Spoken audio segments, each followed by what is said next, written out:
Tonight, Kerry Packer recovers in hospital after more surgery. A search underway for car thieves posing as police. And another loss for the Windies, beaten by the Prime Minister's 11. With Elise Mooney, this is 7 News. Good evening. Australia's richest man, Kerry Packer, is back in hospital tonight, recovering from minor surgery. He was readmitted just 2 weeks after a kidney transplant, prompting unconfirmed reports he was near death. Emerging from Royal Prince Alfred, where his father had been readmitted late yesterday, James Packer appeared solemn. Everything's fine. Also visiting the tycoon, the man who saved his life. Helicopter pilot Nick Ross donated a kidney to his boss. He's in wonderful condition, there's no dramas, and that's it. His own condition, a more comfortable subject. Well, you can see. You look great, but how are you feeling? Tell us. I'm feeling great. At a lunchtime function, daughter-in-law Jodie wouldn't be drawn on Mr Packer's health. I wouldn't like to speak on behalf of my husband's family. Sorry, that's all right. But in a statement, Australian Consolidated Press revealed that he is well, has a normally functioning transplant kidney and is free of rejection. 97% of kidney transplants from living donors are still successful after 1 year, and after 5 years, it's still 90%. There are reports whizzing around the city of Sydney that Kerry Packer may have passed away. If that's the case, obviously, condolences go out to the family. But when Sydney Radio 2UE broadcast rumours of Mr Packer's death, the share price of his PBL company dropped sharply, at one stage losing 19 cents. And while Kerry Packer might be the hospital's most famous patient, Australia's richest family can't avoid a parking ticket. Amanda Palmer, 7 News. The Prime Minister has come under new pressure to negotiate a treaty with Aborigines. It's one of the main recommendations in today's final report by the Council for Reconciliation. It's the culmination of a decade's work. In its final report to government, the Council for Aboriginal Reconciliation has looked at past challenges and the road ahead. The momentum towards reconciliation is now unstoppable. The emotional highlight of the Council's work came when hundreds of thousands of Australians joined marches for reconciliation around the country. Its final 6 recommendations include a referendum to recognise Indigenous people in a new preamble to the Constitution, and it calls for a treaty between black and white Australians. If there is a will for a lasting settlement, including a treaty or treaties, we must find a way. But that's unlikely to happen under this government. The Prime Minister has repeatedly refused to examine a treaty or a national apology, calling them divisive. It is true that there are some different views about the concept of a treaty. I think it's more important to focus on those things where we agree. The push for reconciliation will continue, a new foundation taking up the Council's work. In Canberra, Colleen Daly, 7 News. Opposition leader Kim Beazley and a member of his shadow ministry are the latest politicians accused of electoral rorts. It's been revealed Labor paid dissident members of the Democrats to hand out election leaflets in Mr Beazley's seat. This is the man at the centre of the latest electoral rorts claims. David Churches was a member of a breakaway group of Australian Democrats at the 1996 federal election. We were keen to highlight the shortcomings of Cheryl Curnow. Those shortcomings included her decision to direct Democrat preferences to the Liberal Party, including in Kim Beazley's Perth seat. Mr Churches says Labor secretly paid around $6,000 for these campaign leaflets urging Democrat voters to ignore the party line and direct preferences to the ALP. It's symptomatic of some deals that have been done that have been kept quiet. Mr Beazley only won his seat by about 400 votes and preferences were crucial. His office says there was nothing wrong because the payment was disclosed in election returns and didn't assist any other candidate. One of Mr Beazley's front benches, Laurie Ferguson, is also under fire after former ALP member Janice Hamilton alleged he falsely enrolled a number of people in his own electorate. I've lived with this guilt of the things that have happened in the ALP for the last 5 to 8 years. That brought a swift response. The principal allegations against me by Ms Hamilton is that I instructed her to be falsely enrolled. I categorically deny this. Both sides of politics now go into Parliament's Christmas break sullied by accusations of electoral rorts. But for Labor, the stakes are higher, with Queensland's vote-rigging inquiry still due to table its final report. In Canberra, Glenn Milne, 7 News. Police investigating the discovery of 2 bodies near Strathalbyn, north of Adelaide, are searching a warehouse often used for rave parties. Forensic police have found bloodstains in the Port Adelaide building. They've identified the bodies as those of missing men 57-year-old John Goodwin and 35-year-old Terry Comans. It's believed they were bashed to death with their bodies wrapped in plastic, then dumped by the side of the road 10 days ago.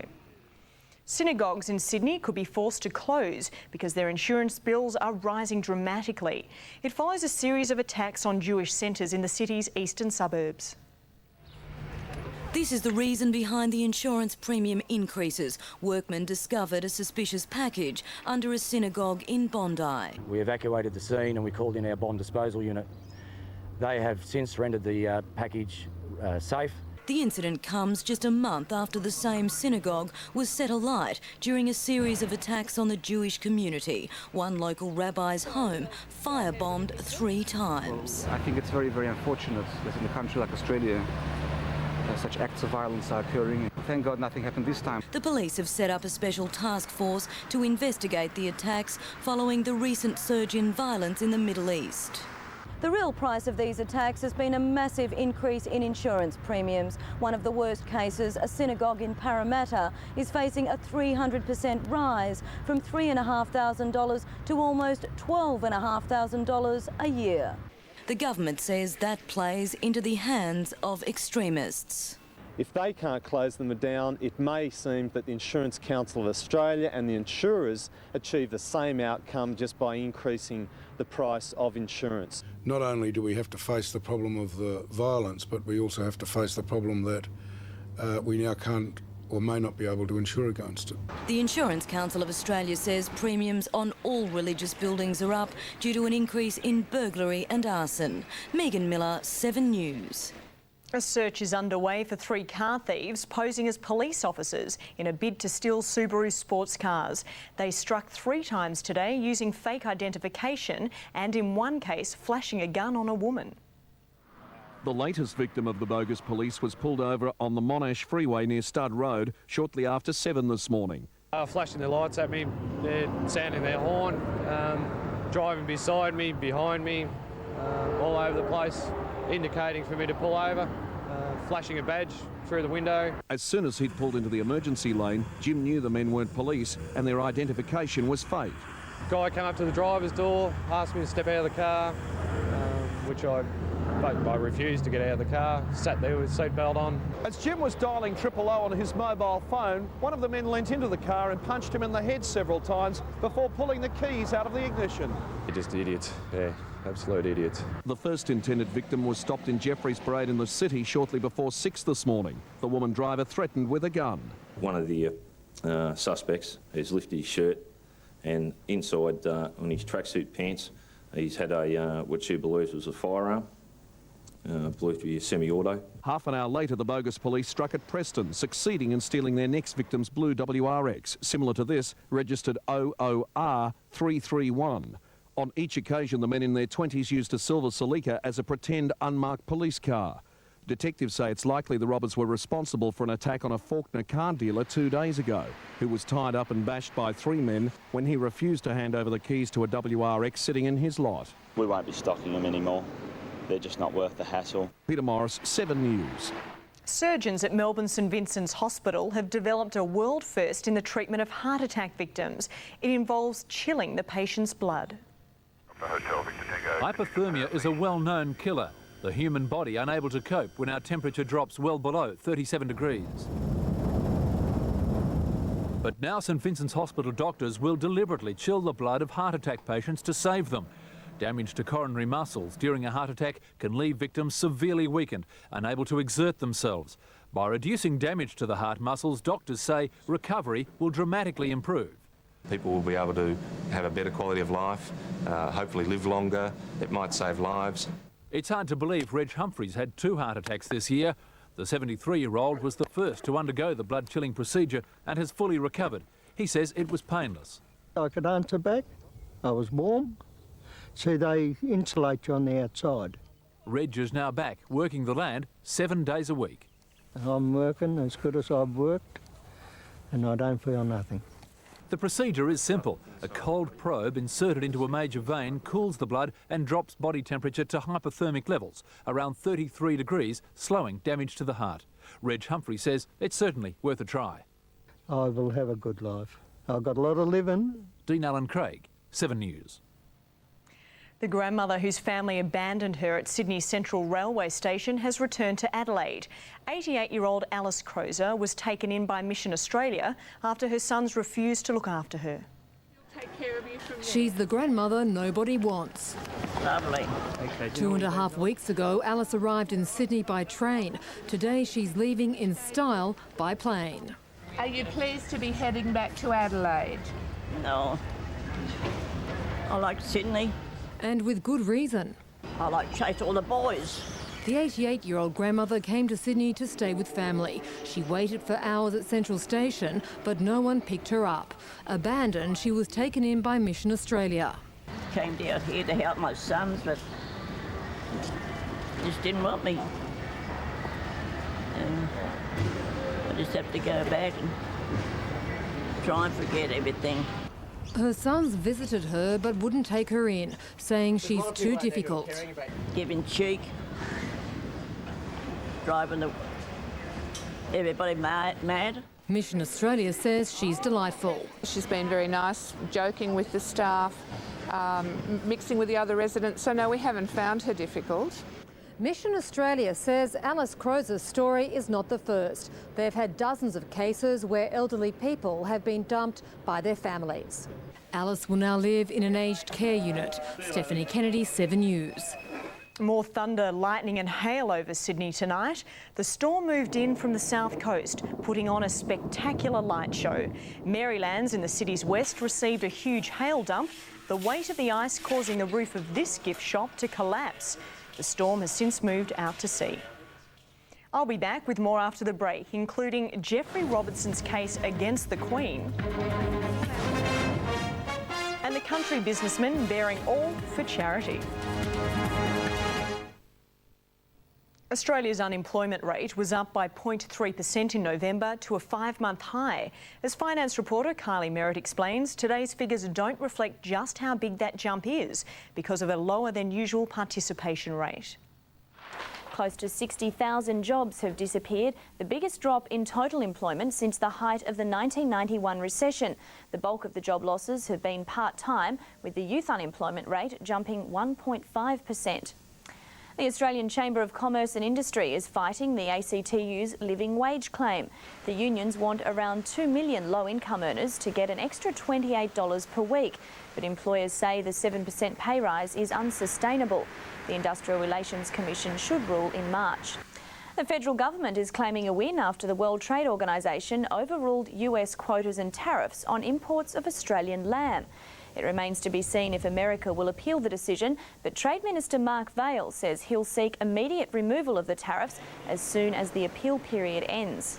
And briefly, shares in former internet darling Liberty One have been suspended. The company's appointed Ernst & Young as its voluntary administrator. For the second day in a row, our share market has closed just above steady, thanks largely to the resources sector. The All Ordinaries Index closed 1 point up at 3,252. The ASX 200 also up 1 point. AMP shed 2 cents, BHP closed 16 cents higher at $19.36, but Telstra shares fell 8 cents. Continued speculation the US is in for an interest rate cut is doing wonders for the Aussie dollar. It's hit a 9-week high of just above 55 US cents. It also buys close to 61 yen and 38 pence. Gold is worth $274 US an ounce and Asian markets are weaker. And that's all from the Finance Centre for today. Join David Koch on Sunrise at 6 tomorrow morning or visit davidkoch.i7.com.au. I'm Kylie Merritt. Good night. Australia and Indonesia have taken a major step towards improved relations. A delegation of 5 Indonesian ministers has arrived in Canberra for talks, the first since Australia led international forces into East Timor. The forum will focus on restoring cooperation and developing new trade links. Some of our ministers are... We've had our differences in recent times, but we understand the strategic importance of having a constructive working relationship. The meeting should pave the way for a much-delayed visit by Indonesia's president. Prominent Australian barrister Geoffrey Robertson wants to prosecute the Queen on behalf of a British newspaper. It claims the monarchy discriminates against religion, launching its case just as the Queen was opening a new session of Parliament. Travelling to Westminster in the coach that was Australia's bicentennial gift, the Queen arrived to officially open Parliament with all the pomp and ceremony the English do so well. The monarchy itself is under attack, this time from the left-wing pro-Republic newspaper The Guardian. It's hired prominent Australian QC Geoffrey Robertson to take the monarchy to court, saying the right to succession is discriminatory as it bans non-Protestants and anyone born outside wedlock. The Queen commands this Honourable House to attend Her Majesty immediately in the House of Peers. Tell us to read The Guardian. Announcing a package of legislation the government hopes will beat the so-called yob culture in Britain, the Queen flagged several crime-busting bills, including a curfew to keep troublesome teens off the streets after dark. My government is determined to combat all aspects of crime to protect all members of our society. It's no fun for us, is it? We can't do what we want. It's up to our mums what time we're allowed out to. Even if the